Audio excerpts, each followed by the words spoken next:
ప్రపంచానికి యేసు ప్రభువులో జరిగిన లాభం ఏందో మీరు చెప్పండి. రక్షణ దొరికింది కదండి, ఎక్కడ దొరికిందో చెప్పండి. అంటే రక్షణ దొరకలేదు BSF లో లేదంటే ఈ ఆర్మీ జవాన్లలో పనిచేసే వాళ్ళంతా దేవుని బిడ్డలేనా? ఎట్లా ఏం వాళ్ళది సెపరేట్ క్యాడర్ అండి. ఆర్మీ వాళ్ళని ఇక్కడికి మీరు తీసుకురావాలి. రక్షణ కల్పించబడింది దేశానికి. ఆర్మీ వాళ్ళ వల్ల చాలా అద్భుతమైన రక్షణ దేశానికి కలుగుతుంది సార్, కాదనట్లేదు. డాక్టర్ల వల్ల మనకు చాలా అద్భుతమైన రక్షణ కలుగుతుంది, కాదనట్లేదు. పోలీస్ వ్యవస్థ వల్ల సమాజానికి చాలా రక్షణ అనేటువంటిది కలుగుతుంది, కాదనట్లేదండి. ఇదంతా కూడా భౌతిక సంబంధమైన రక్షణ అండి. కానీ మనిషి చనిపోయిన తర్వాత ఆత్మ వెళ్ళేటువంటివి 2 స్థలాలు ఉన్నాయి. అది మీ గ్రంథాలు చెప్తున్నాయి, మా గ్రంథం చెప్తుంది, ముస్లిం గ్రంథాలు చెప్తుంది. స్వర్గం ఉందని మీ గ్రంథాలు నమ్మట్లేదా? మనిషి చనిపోయిన తర్వాత అసలు సిసలైన జీవితం మొదలవుతుందని మీ గ్రంథాలు చెప్పట్లేదా? అసలు సిసలైనటువంటి జీవితం మొదలవుతుందని నమ్మేటువంటి వ్యక్తులు కూడా నమ్మవలసింది ఏంటంటే, స్వర్గానికి వెళ్ళాలన్నా నరకానికి వెళ్ళాలన్నా అది మన చేతుల్లో ఉంది. నిత్య జీవానికి నడిపించేటువంటి వాడిని నేనే, నా ద్వారాగా తప్ప తండ్రిని ఎవరో చూడలేరన్నాడు ఆయన. నేనే మార్గాన్ని సత్యాన్ని జీవాన్ని ఆయనే చెప్పాడు. పరలోకానికి నేనే మార్గం రా, నా ద్వారాగానే రక్షణ వస్తుందిరా అని ఆయన చెప్పాడు. ఇప్పుడు ఆయన చెప్పినట్టుగా ఉపేందర్ గారు ఆయన చెప్పినటువంటి మాట మరి ఇతర దేవుళ్ళైనా చెప్పారేమో నాకు చెప్పండి. నాకు ఈ దేవుడు ఒక్కటే, నేనే జీవాన్ని, నేనే మార్గాన్ని, నేనే సత్యాన్ని అని ఈయన చెప్పాడు కనుక ఈయన నమ్మవలసి వచ్చింది బ్రో అన్నాను నేను. అంటే ఇప్పుడు బైబిల్ పుట్టి 2000 సంవత్సరాలు అయింది. 2000 సంవత్సరాల కంటే ముందు మా పురాణాలు, ఇతిహాసాలు, వేదాలు ఇవేం లేవంటారా? మనిషి జీవన విధానం లేదా? వాళ్ళు బతుకుతలేరా? సార్ తిండి తింటలేరా? ఎట్లా? మీ గ్రంథాలు, పురాణాలు, ఇతిహాసాలు, గాథలో ఏదైనా సరే అందులో మంచి ఉంటాయి, దాన్ని నేను గౌరవిస్తానండి, దాన్ని అప్రిషియేట్ చేస్తాను. అది ఎవరు రాసినా సరే మనిషికి ఉపయోగపడుతుంది, మనిషి మనిషిగా బ్రతకాలి, సమాజానికి మేలు కలిగేటువంటి మాటల్లో ఏ గ్రంథంలో ఉన్నా నేను దాన్ని సపోర్ట్ చేస్తాను, దాన్ని అంగీకరిస్తాను. నేను చాలా సంతోషిస్తాను వాటి మాటలను బట్టి. అది మీ మతాలకు సంబంధించిన మాటలైనా సరే అంటున్నాను నేను. సర్వే జన సుఖనో భవంతు అనే మాట చాలా గొప్ప మాట సార్. నేనే దేవుడు, దానికి మించిన మాటలు ఉన్నాయంటున్నాను. ఏంటి, శత్రువుని మీరు ప్రేమించగలరా అండి? మిమ్మల్ని ఇష్టపడినటువంటి వ్యక్తిని మీరు ప్రేమించగలరా? శత్రువుని ప్రేమించాలని ఇప్పుడు మీరే ప్రేమించట్లేదు కాదు, ఇతర వ్యక్తుల్ని గౌరవిస్తారు. ఉద్దేశపూర్వకంగా మిమ్మల్ని నష్టపరచాలని, మిమ్మల్ని హతమార్చాలని, మిమ్మల్ని ఇబ్బంది పాలు చేయాలనేటువంటి వ్యక్తిని హృదయపూర్వకంగా మీరు క్షమించగలరా? క్షమించాలి అని ప్రేమిస్తా కూడా. మీకు ఉదాహరణ చెప్పాలి, మీరు క్షమిస్తారు, ప్రేమిస్తారు కూడా. అయితే దేవుడి దృష్టిలో మీరు పడతారు, దేవుడు కృపను మీరు తప్పకుండా పొందుకుంటారు. నేను ఒకటి చెప్తున్నాను సార్, క్రిస్టియానిటీలోకి రండి అనే దానికంటే కూడా మనిషిగా బ్రతకండి అంటాను. సాటి మనిషిని మనిషిలో ప్రేమించమని చెప్పి దేవుడు చెప్పింది బానే ఉంది. నేనే దేవుడిని, నన్ను నమ్మకపోతే రాళ్లతో కొట్టి చంపండి అని చెప్పడం కూడా అది కొంచెం వినడానికి బాగాలేదా? ఎక్కడుందో చెప్పండి, ఎక్కడుంది? బైబిల్లో లేదు అట్లా? లేదండి. నన్ను ఏమండి, అది చాలా మంది తప్పుగా దాన్ని ఇంటర్ప్రిటేషన్ చేశారండి. అది అప్పుడున్నటువంటి దేవుళ్ళు మలక్, బాల్ అనేటువంటి కొన్ని దేవుళ్ళు ఉన్నారండి. అప్పుడు కొలిచేవారు ఆనాటి ప్రజలు. వాళ్ళు చిన్న చిన్న పసిపిల్లల్ని బలి కోరేవాళ్ళు.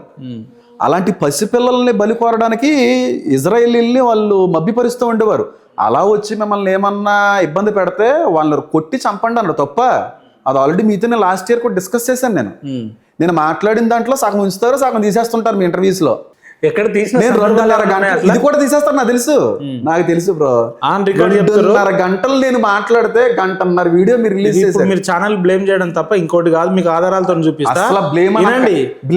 ఛానల్ నడిపే ప్రతి ఒక్కరికి తెలుసు. స్టూడియోస్ నాకు డ్యూరేషన్, యూట్యూబ్ ఛానల్ డ్యూరేషన్ కి ఒక లిమిట్ ఉంటుంది. 2.5 గంటలు నేను చెప్పేదంటారా? నేను అన్ని 150 నిమిషాలు అన్ని మీడియాస్ ని గౌరవిస్తాను. 150 నిమిషాలు ఇంటర్వ్యూ అయింది మనది. 50 నిమిషాలు కాదు, 50 అంటే డ్యూరేషన్ లెంత్ ఉండడం వల్ల. కేఆర్ టీవీని ఎంత అభిమానిస్తానో, సిగ్నేచర్ స్టూడియోస్ ని ఎంత అభిమానిస్తాను, అన్ని ఛానల్స్ ని అంత అభిమానిస్తాను. మీ సార్ కూడా నా ఫ్యామిలీ ఫ్రెండ్, ఆయనకు కూడా తెలుసు. ఎట్లా కాబట్టి ఆయన మహేందర్ కుమార్, విశ్వ హిందూ పరిషత్, మీరేమో పాస్టర్ రేమన్, మీకు ఎట్లా అంటే ఫ్యామిలీలో చాలా మందికి నాకు తెలిసిన చాలా మంది ఉన్నారు. నాకు తెలుసు, లాస్ట్ ఇయర్ వచ్చినప్పుడు IPL సంబంధించిన మాట్లాడుతున్నప్పుడు వచ్చినాయి. అంటే మీ పూర్వీకులు కూడా హిందువులు కాబట్టి అట్లా కలిసిరంట. ఇదే రాధా మనోహర్ దాస్ గారు చెప్పిన. ఇక్కడ నేను అమెరికాలో పుట్టుండుంటే ఈ మాట మీరు అనకపోదురు. పితరులు అయితే ఉండొచ్చండి. అంటే నేను ఒక 2 జనరేషన్ వరకు మీరు చెప్పగలరు. అంతకంటే ముందు కూడా హిందువులు ఉంటారని మీరు చెప్పలేరు కదా. ఎందుకు చెప్పలేం? ఇప్పుడు మీ అమ్మమ్మ గారి గురించి, మీ తాతయ్య గారి గురించి చెప్పగలరా? మీ ముత్తమ్మలో మీ ముత్త తాతల గురించి కూడా మీరు చెప్పగలరా? ఓ గంట సేపు కష్టపడితే చెప్పేస్తాం. అదేం వాళ్ళ పేరు చెప్పండి. గంట వరకు ఎందుకు? గంట వాళ్ళ మతం గురించి తర్వాత వాళ్ళ పేరు చెప్పండి. మతం ఎక్కడదండి? మీరు వాళ్ళ పేరు చెప్పండి. ఎందుకు చెప్పలేదు? మీ ముత్తమ్మ పేరు చెప్పండి. ఎందుకు చెప్పు.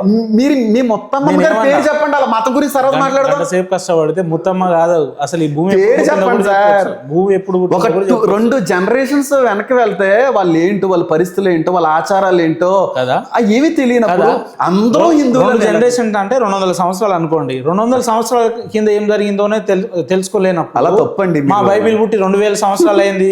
మా బైబిల్ పుట్టి సూర్యకిరణాలతో రాయబడం తెలుసా? కలిగినది ఏది ఆయన లేకుండా కలగలేదని ఉంది. అంటే అసలు ఆయననే ఎట్లా కలిగిండు? సర్వ సృష్టిలో ఆయన ఉన్నాడు. దేవుడు ఎట్లా? ఫస్ట్ విషయం. దేవుడు ఎట్లా కలిగిండు? సెకండ్ విషయం ఆగండి. 2000 సంవత్సరాలు అంటున్నారా? 2000 సంవత్సరాలు అంటున్నారా? అబ్రహాము కంటే ముందుగా ఉన్నవాడిని అన్నాడు ఆయన. మరి ఇంకేం కావాలి మీకు? సృష్టి ఆరంభం నుంచి కూడా ఆయన ఉన్నాడు. సృష్టి ఆరంభం నుంచే సృష్టి అంతా కూడా ఆయన చేతుల మీదుగా కలుగు చేయబడిందని వాక్యం సెలవిస్తుంది సార్. ఎప్పటి నుంచి పుట్టింది అనుకుంటున్నారు మీరు? 2000 సంవత్సరాలు, కొన్ని కోట్ల సంవత్సరాలు. అప్పటి నుంచే దేవుడు ఉన్నాడు. కొన్ని కోట్ల సంవత్సరాల క్రితం నుంచి ఉన్నటువంటి భూమి సృష్టి అంటాను నేను. అందులో దేవుడు ఉన్నాడు. మీ యేసుప్రభు ఉన్నాడు అంటున్నా. ఆయన లేకుండా ఏమీ లేదని నేను అంటున్నాను. ఉన్నాడా అంటున్నా. ఉన్నాడనే కదా, ఉన్నాడు కాబట్టి ఆయన లేకుండా ఏమీ లేదంటున్నా. మరి 2000 సంవత్సరాలు కలిగి ఉన్నది ఆయన లేకుండా కలగలేదు. అట్లా కాదు. ఈ 2000 సంవత్సరాల నుంచి ఎక్కడిది? ఈ మరియమ్మ ఎక్కడిది? ఈ గర్భవతి ఎక్కడిది? ఈ కథ ఎక్కడిది? మరి దేవుడు అనేటువంటి వాడు మానవుడిగా పుట్టింది 2000 సంవత్సరాల క్రితం. అంతకు ముందు నుంచి కూడా ఆయన లేకపోవడం ఏంటి? ఏమన్ గారు, మీరు ఇప్పుడు అన్ని విషయాలు ఉన్నట్టు మాట్లాడుతున్నారు. సింపుల్ పాయింట్, ఒకటే పాయింట్. బైబిల్ గొప్పదా, రామాయణం గొప్పదా? బైబిల్ గొప్పదా, రామాయణం గొప్పదా అంటే ఏంటి చెప్పండి ఫస్ట్. గొప్పది అంటే దాని అర్థం ఏంటి చెప్పండి. బైబిల్ గొప్పదా, రామాయణం గొప్పదా? మీరు దానికి ఈ రెండు ఏదో చూస్ చేసుకొని నేను దానికి అర్థం. గొప్ప అనేటువంటి పదం మీ దృష్టిలో ఏంటి అంటే బైబిల్ నుంచి రామాయణాన్ని కంపేర్ చేసుకుంటే, లేదంటే రామాయణం నుంచి బైబిల్ని కంపేర్ చేసుకుంటే, ఈ రెండిట్లో రెండు గ్రంథాలలో ఏ మంచి అంశాలు ఉన్నాయి, ఏది గొప్పది, ఏది వర్ణించాలి?